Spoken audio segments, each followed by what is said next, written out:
Okay, guys, it's time to panic. Everybody, get everything you have and get out of your house because the virus is gonna kill us all. Oh my God, what do we do? You heard a while, but that's just what people do. The theory is you always find somebody new. I guess there was a time I believe that was true, but now. So hey guys, welcome back.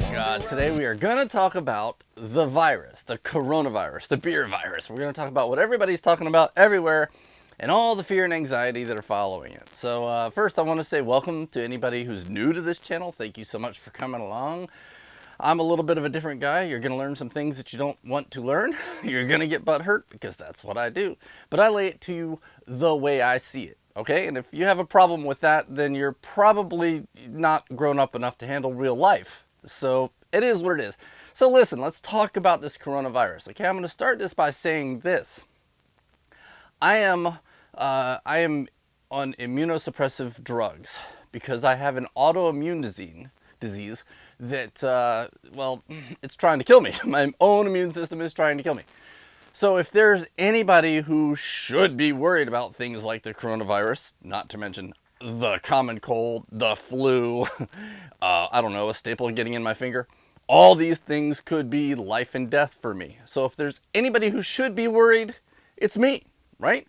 But it's time to start looking at this from what is being said by the World Health Organization, but look at it rationally, okay? So I believe that the World Health Organization is doing what the world climate scientists have been doing for decades. You know, big catastrophe is coming. Be afraid. You have to be afraid. If you're not afraid, then you're stupid and you don't believe in science and you need to be afraid so that we can get money from the government to rescue you. And that is, you know, it's where marketing meets socialism. They market people into socialism. They make everybody so afraid of something that they make people who do believe it want to use the force of government to take money from the people who don't in order to purchase their product. And their product, when it comes to the, you know, climate scientists, is climate study.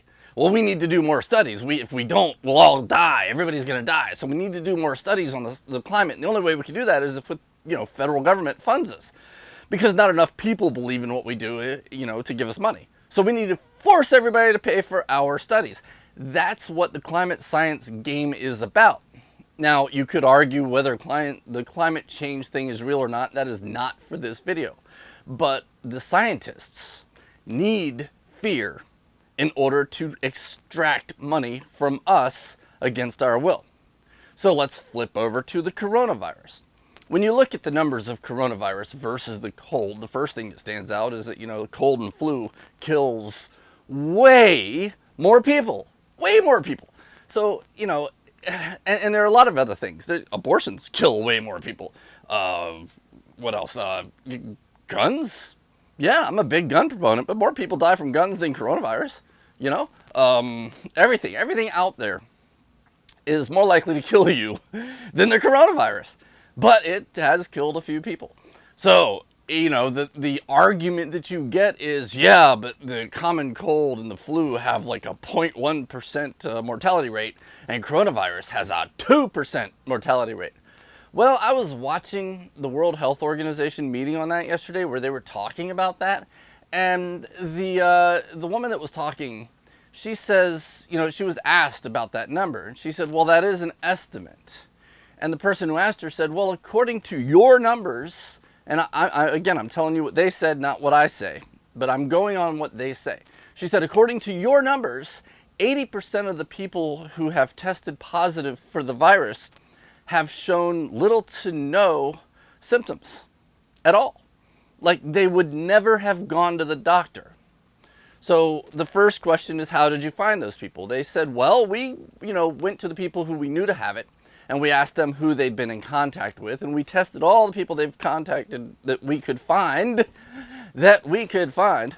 and the people that they've contacted, and they've, you know, done tests on those people effectively unwillingly. Basically, they went out and find people who might have it because they've been in contact.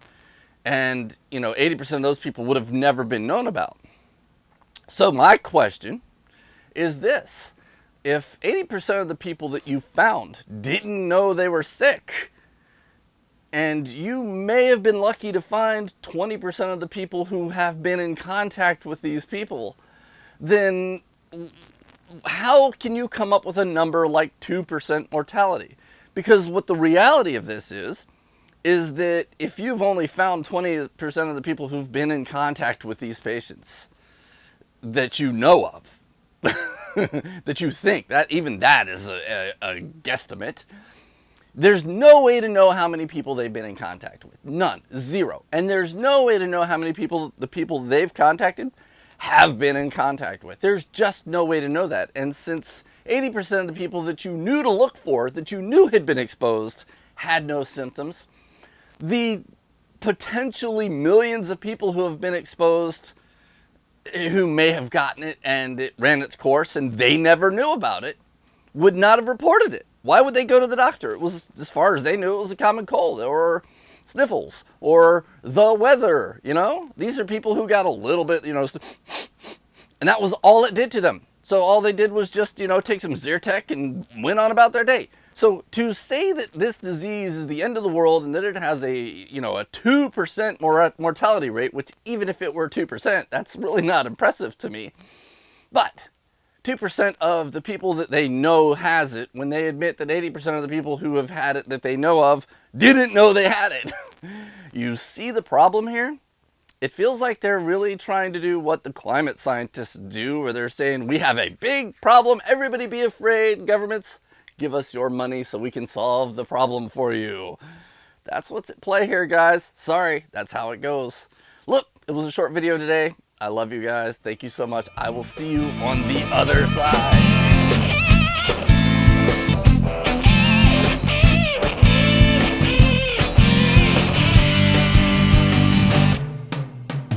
You heard a while, but that's just what people do. The theory is you always find somebody new. I guess there was a time I believe that was true, but now